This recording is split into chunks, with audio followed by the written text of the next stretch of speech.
A very good evening and welcome to the national broadcast.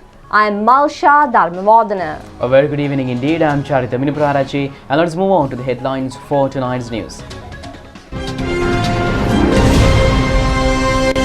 Foreign Secretary says there is no need for an external mechanism to solve the internal issues of the country. Steps to expedite the PCR tests conducted on Sri Lankans arriving from overseas. Teachers complain to Public Security Minister over the threats made against teachers engaged in online education. The request to revoke the court order to release tamed elephants in the custody of wildlife back to previous owners has been rejected. The United States, Britain and Australia to establish a security partnership in increasing the nuclear-powered submarines in the Indo-Pacific region. On to those and other stories in detail now, and starting off with local stories. Secretary to the Foreign Ministry, Admiral Professor COLOMBO said that there is no need for an external mechanism to solve the internal issues of the country. The Foreign Secretary also pointed out that the UN Human Rights Council has not been given the power to set up such a mechanism. The Foreign Secretary made these remarks at a virtual media briefing held at the Presidential Media Center on the topic Geneva Allegations, the United Nations General Assembly and Sri Lanka's foreign policy this morning. The Foreign Secretary said that the UN High Commissioner for Human Rights Michelle Bachelet commending the measures taken by the Sri Lankan government on a number of issues, including giving compensations on behalf of missing persons, the release of LTTE prisoners and the steps taken to amend the Prevention of Terrorism Act in an oral update to the UNHRC session is a positive sign. 15 countries including China, Russia, Japan, North Korea, South Korea, Pakistan, Iraq and Venezuela has joined hands with Sri Lanka in commending the interference in its international affairs under the guise of human rights. The Foreign Secretary also said that they have commended the government's accountability to the protection of human rights, the maintenance of reconciliation and the eradication of terrorism. Compared to the other countries in this reign, Sri Lanka is a peaceful country. The Foreign Secretary said that Sri Lanka has been at the forefront of defeating terrorism, curtailing extremist terrorist activities as well as building peace and reconciliation among the people of the country. He said that this was actively demonstrated to the international community over the past 2 years. Pointing out that Sri Lanka's foreign policy is non-aligned, the Foreign Secretary said that Sri Lanka's objective is to move forward in line with the policy without getting caught up in power struggles. In this regard, he said that the government is paying close attention to the country's geographical location. Responding to questions from the journalist on Sri Lanka's readiness to face the UN Human Rights Council, Foreign Secretary COLOMBO said that the government's policy was very clear and these countries have been informed in various reports over the past few months, and Sri Lanka has received the support of the countries as a result. The Foreign Secretary pointed out that the Foreign Ministry, the Ministry of Justice and the Ministry of Defence coordinated well in this regard. Japan, Venezuela, South Korea, Cuba, Russia, China, Pakistan, Eritrea, North Korea, Belarus, Laos, Zimbabwe, Iran මෙන්න මේ කියන රටවල් සියල්ලක්ම ශ්‍රී ලංකාවේ කරගෙන යන වැඩපිළිවෙල අගය කරා ශ්‍රී ලංකාවට මේ ක්‍රියාවලිය කරගෙන යන්න ඉඩ දී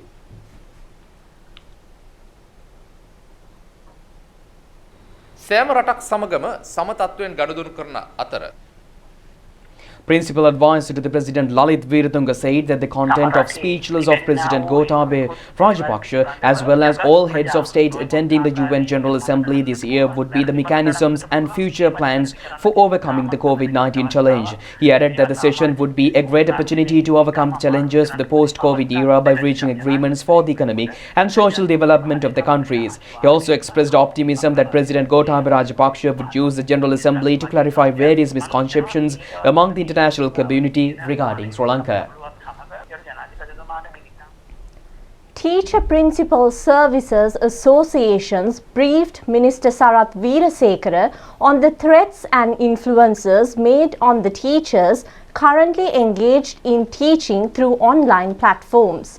The relevant briefing was held at the Ministry of Public Security in Battaramulla. The representatives of the teacher principal associations informed the minister that the threats and influences made on the teachers who are continuing online education have been informed to the police. Therefore, representatives of the Teacher Principal Associations requested the Minister to take stern legal action against those who are attempting to cause hindrance sabotaging the education of children. Media Secretary of the Podujana Educational Services Association, Buddhika Attanayaka, said that the majority of teachers are engaging in online education for children. He said that a discussion was held with the Minister of ongoing scheme to threaten those teachers in an insulting manner. Therefore, he said that the associations requested the Minister to provide the appropriate condition for them to resume their online educational activities for the benefit of the children. Moving to the local update of the COVID-19 pandemic, Ministry of Health has decided to expedite the PCR test conducted on Sri Lankans arriving from overseas. The objective is to direct them to PCR test at the laboratory established at the Katunayake International Airport and release them to return to their homes without quarantine. This decision was reached during a media briefing held today with the participation of Minister COLOMBO Rambukvella.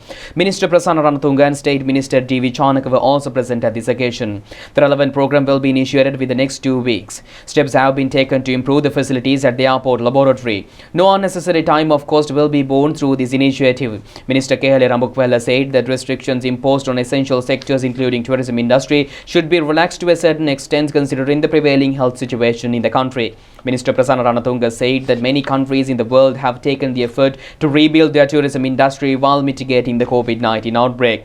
He further said that the country's tourism industry should be equipped with more facilities in order to compete in the relevant sector. Secretary to the Health Ministry, Major General Dr. Sanjeev Munasinghe was also present at this occasion. Meanwhile, a total of 24,463,553 doses of vaccines have been inoculated to the people in the country under the COVID-19 immunization program. 13,649,253 persons have received the first dose of the vaccine, while 10,814,200 have received both doses. Health authorities have indicated that 1,323,624 persons have been inoculated in the past 7 days. A total of 113,013 vaccine doses have been administered yesterday. The vaccination programs for the persons between the ages of 20 to 29 are underway in many districts.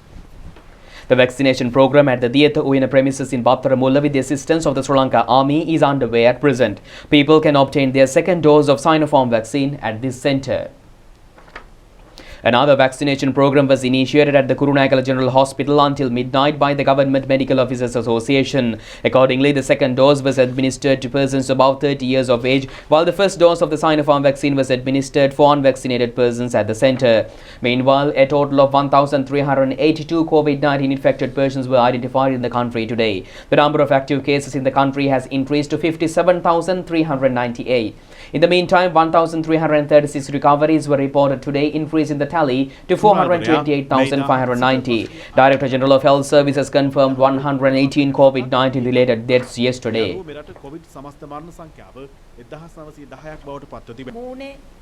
Dr. Primali Jansekara said that 12 persons infected with the black fungus disease have been identified among the COVID-19 patients thus far. Meanwhile, Deputy Director General of Health Services Dr. Hemantha Herath made these remarks over the delays occur when issuing data related to the COVID-19 infections and other related information. Questions have been raised about adding data into the previous days by the epidemiology unit related to the daily reported cases.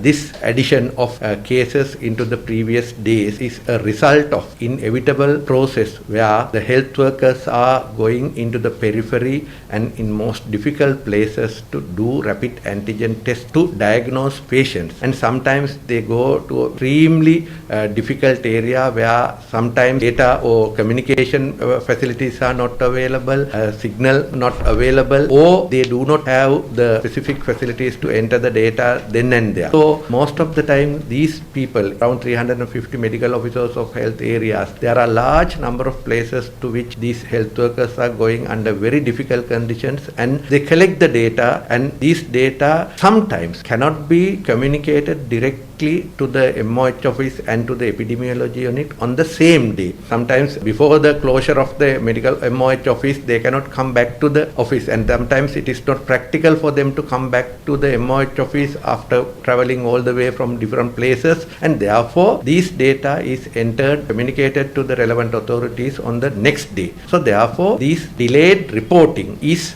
we are improving the situation, but in certain situation it is inevitable, and we do not want to hide information. Therefore, once the information is verified, from time to time, after informing the public that we are adding these data, we are adding them to the relevant dates prior to the other days or previous days, and this will be informed. If we do not do this, and that will be amounting to, in a way, hiding of data. So we want to avoid that, and therefore we are adding it, and that addition of these numbers will not change the trend of the when there is a decreasing trend. Most of the time the numbers will be little high, but trend will be continued, or if it is increasing trend, the same thing will be there. So therefore, when we are taking decisions also, these numbers we will be taking after considering the uncertainty that might arise as a result of this kind of things.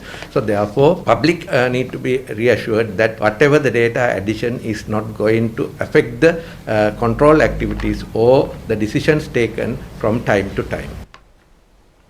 And new research has found that some people who catch COVID-19 and are later vaccinated develop incredibly strong immunity to the virus. Their antibodies could even protect them from future pandemics. It's being dubbed superhuman immunity. New research shows some people may have a significantly higher level of immunity to COVID-19 that could even protect them from future pandemics. Scientists studied individuals who have recovered from the virus and then later received an mRNA vaccine such as Pfizer or Moderna. What they found was that protection against the disease and its variants was higher than immunity conferred by either infection alone or vaccine alone. Paul Benash is a virologist at the Rockefeller University. He prefers the term hybrid rather than superhuman immunity. So this is a phenomenon that we and others have uncovered in people who were infected by SARS-CoV-2 early in the pandemic.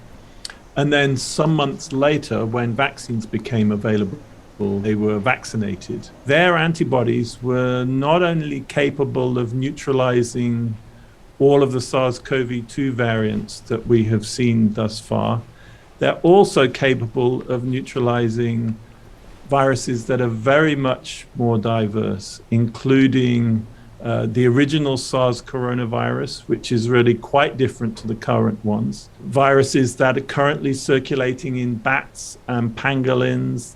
Benash went on to urge caution, stressing that the research is new and needs more real-world testing.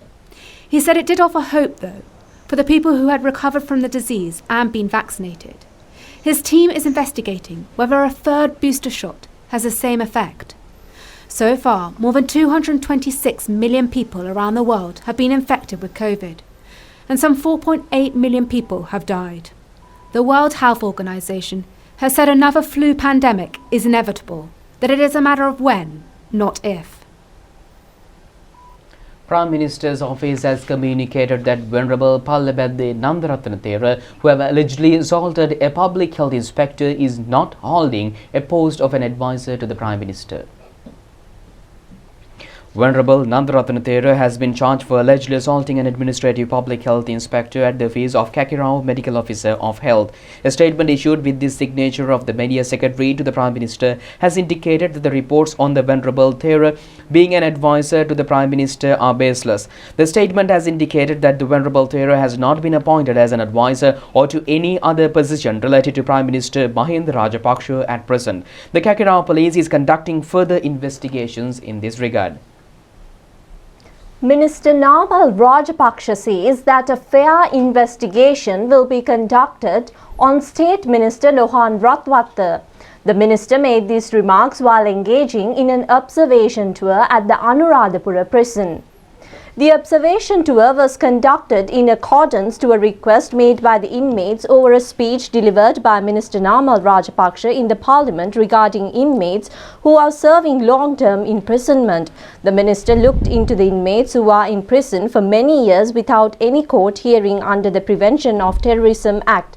Minister made remarks over the allegations made against State Minister Lohan Ratwatte. Minister Namal Rajapaksa said that an inquiry in this regard is already underway. The minister said that the Prime Minister and the President have instructed to conduct a fair investigation over the allegation made against the State Minister. He said that the State Minister has also agreed to extend his support for the inquiry and resigned from his post until conclusion of the probe.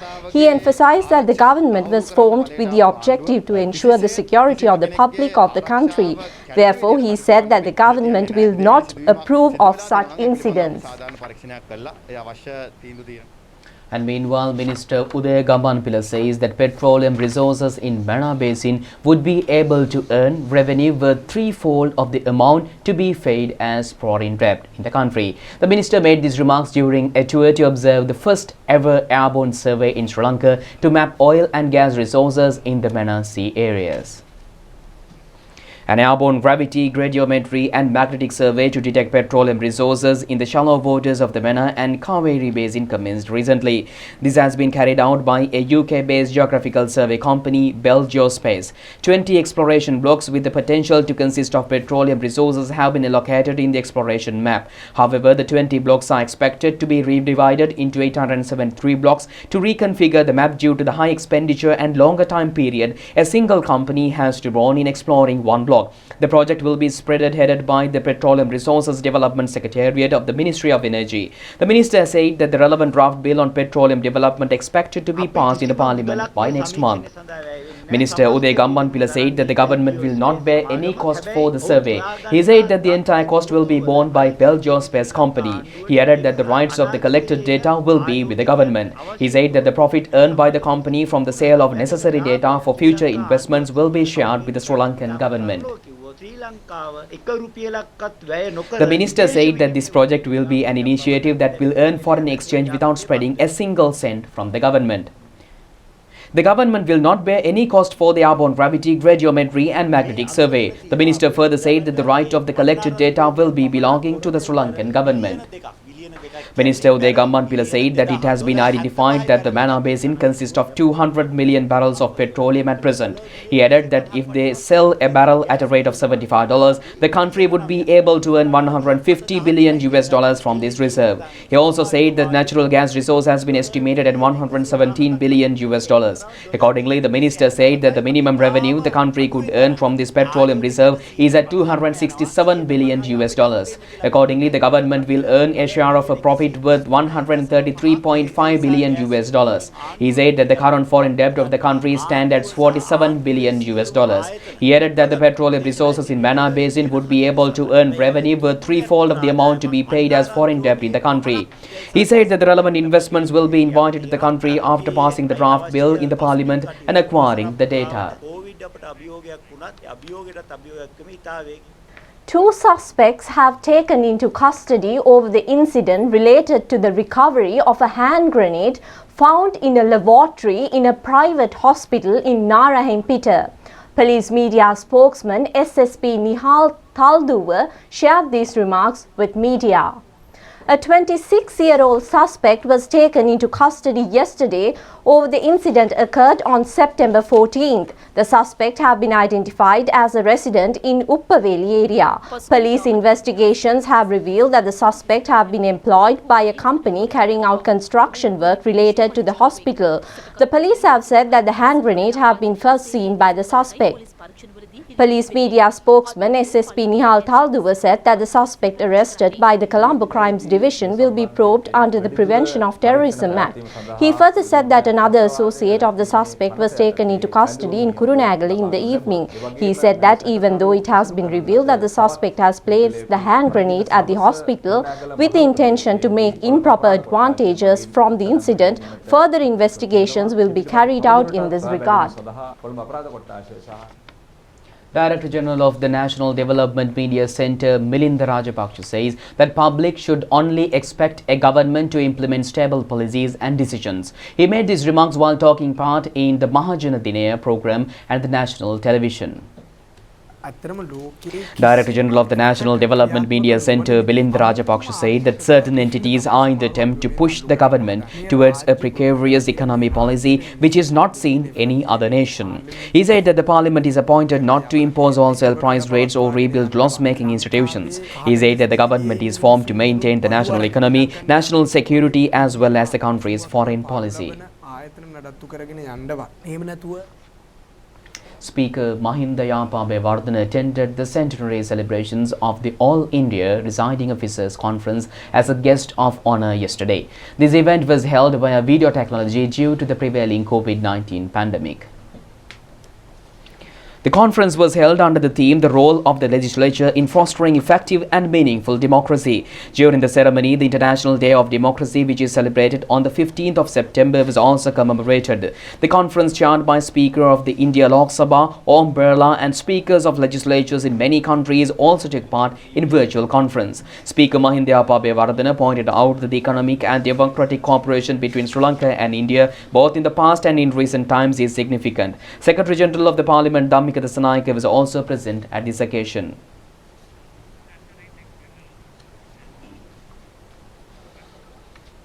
The copper factory belonging to a person named Ibrahim, who was involved in the Easter Sunday attacks, has been confiscated and handed over to the Criminal Investigations Department. The production process of the factory is expected to resume in the near future. Minister Vimal Veeravancha engaged in a tour to monitor the factory. The minister said that the factory will be acquired to the Industrial Development Board through a cabinet paper to resume copper manufacturing process. Minister Vimal Veeravancha said that the fact that all those who are responsible for the Easter Sunday attack are yet to be arrested is baseless. He said that a considerable number of suspects, including a former minister, have been produced before the law. He said that the further investigations are underway in this regard and necessary steps will be taken to penalize those who are responsible for the incident. State Minister Shehan Semasinghe says that Saubhagya production villages will contribute 2,000 million rupees to the national economy at the end of this year. The objective is to increase the earnings up to 18 billion rupees at the end of next year. The State Minister made these remarks while taking part in the inauguration of the Sorsop Model Production Village in Nochiagama today. This is the 18th Saubhagya production village. 72 families in village are direct beneficiaries of the project. 10 million rupees worth financial provision have been allocated for this project under the Saubhagya program. 58 tanks in Putlam district are under reconstruction at present. 13 tanks will be reconstructed with investment from private sector. All selected tanks are not connected to any irrigation systems. Speciality of the initiative is the gathering of rainwater for use. 41 tanks which are under reconstruction are operated by Irrigation and Agrarian Development Department. State Minister Anuradha Jayaratne recently engaged in an observation tour to monitor tanks selected in Anamaduwa and Navagattegama Divisional Secretariat divisions.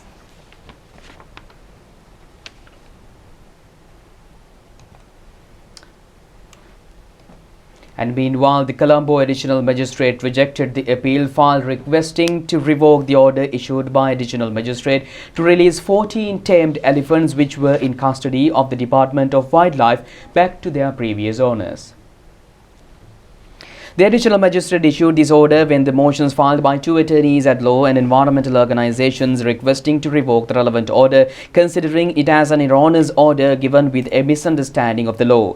Declaring his decisions in this regard, Colombo Additional Magistrate S. Prabhakaran said that the order he issued on last 6th informing to release the elephants back to previous owners will remain effective. The magistrate further informed that if an entity is not satisfied with this decision, they can file appeals in this regard to a higher court. Today marks the International Day for the Preservation of the Ozone Layer. The ozone layer covers the entire planet and protects life on Earth.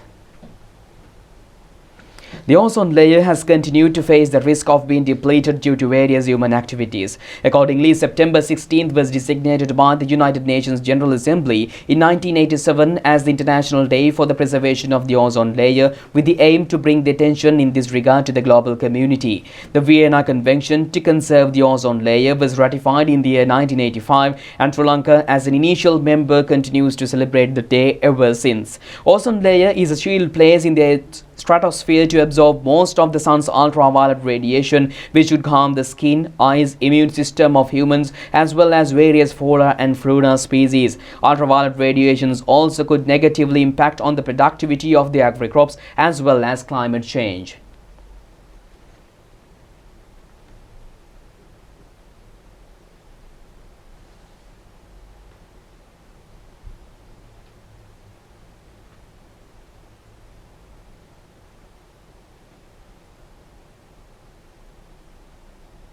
Meanwhile, a tree planting program was held today to celebrate the International Day for the Preservation of the Ozone Layer with the participation of leader of indigenous community in Sri Lanka, Uruvarike Waniraptho. This event was held in Mahiyanganaya.